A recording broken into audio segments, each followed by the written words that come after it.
ديل شنو الله عليه الصلاة والسلام لا تكونوا عون الشيطان على أخيكم يعني الشيطان ناقص مخليش على شيء بوصل وشن دعال دولي إمش على ديل شنو عليه الصلاة والسلام تقاق من سك هواين هلا اسمت يعدونا إيش أصعب شن يقبشنا دال سيز ويلا دال يعج وطولا اسمت يعتاد أمال دش ديل شنو على دغداش الله سبحانه ناقص بيتسال لا تكونوا عون الشيطان على أخيكم شيء بوصل وشن دونا دعالة الشيطان ناقص مخليش قال ابو غدو الشيطان لوش غدو بوصف سيز خلي لاتن بوصف داق از ولا لاتن سنديلا بعد اشتو مخليش بعد ناقص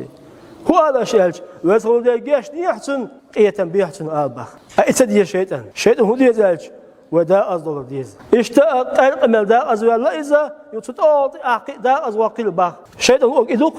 هذا اشتو با ولا تكونوا عون الشيطان على اخيكم با شيء بوصل وشن دعاء شيطان ناوصل مدايش به ساقدين وستقوين جيش دال جيش دول هون